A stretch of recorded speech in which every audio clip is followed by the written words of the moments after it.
नमस्कार दर्शक बंधु पिंकी रोषेई आपण मानक स्वागत। आज मुझे बंधाकोबी तरकारी नहीं आसी जोटा आम प्रेसर कुकर बनैबा।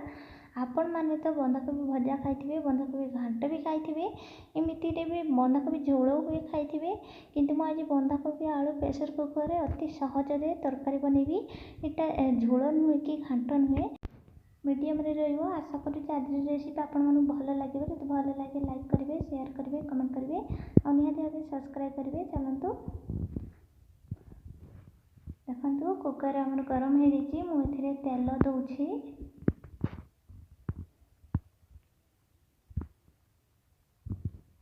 तेल को भल भाव गरम हाँक दबा।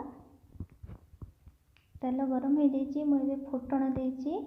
आपण चाहिए मुझे अदा रसुण छेचा देली, कंचा लंका, शौखला लंका, कड़ी पतर, पियाज देली। आपण चाहिए तेजपत देपारे। जो फुटण जगह सोरिष जीरा देवे।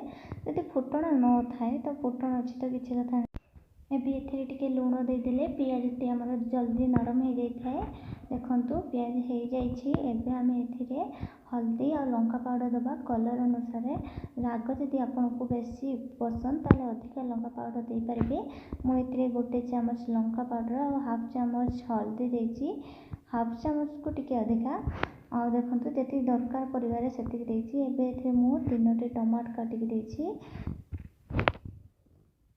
आ टमाटो सीझापी गैस आंच स्लो कर दिंतु एवं कुकर ढांकी दिंतु टमाटो आम भल भाव सीझापी।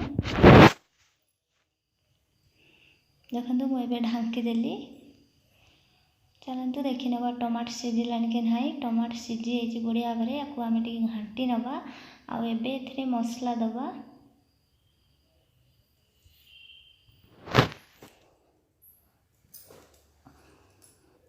हाफ चामच धनिया पाउडर, हाफ चामच चिकेन मसला आ गोटे चामच गरम मसला देली। या भल भाव मिक्स करवा। गैस आंच फुल कर दिंतु। भल भाव मसला को कषिदेवे। एबे मु जीरा और लंका पाउडर देली जोटा आम भाजिकी पाउडर करथिले। एबे आम ए बंधाकोबी आलू को काटिक जो रखी पकईदबा। या भल भाव मिक्स कर दिंतु। गैस आंच स्लो कर दिंतु ना बंधाकोबी पकऊ पकऊ परिवा आमर मसला पोड़ीज। एबे अल्प पानी दबा। बंधाकोबीर पानी बाहरी थाए से अल्प टिके पानी दबा। या आम 3टी सीटी हवा को दबा। गोटे फल सीटी आ 2टी स्लो सीटी। देखो केते सुंदर भाव प्रस्तुत होती। आपण चाहिए या टिके सुखिला करें तो तकार पानी आउ टिके पर सुखीज से अल्प टिके झोल अच्छी।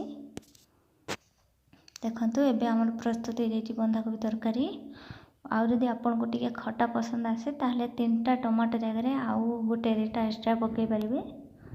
मु मीडियम साइज 3टी टमाटो पकईली।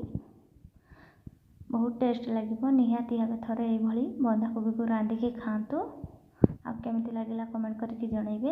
आज भल लगे प्लीज लाइक करेंगे, शेयर करेंगे, कमेंट करेंगे और निहाती भाव सब्सक्राइब करी पाखा घंटी चिन्ह को दबाई देवे।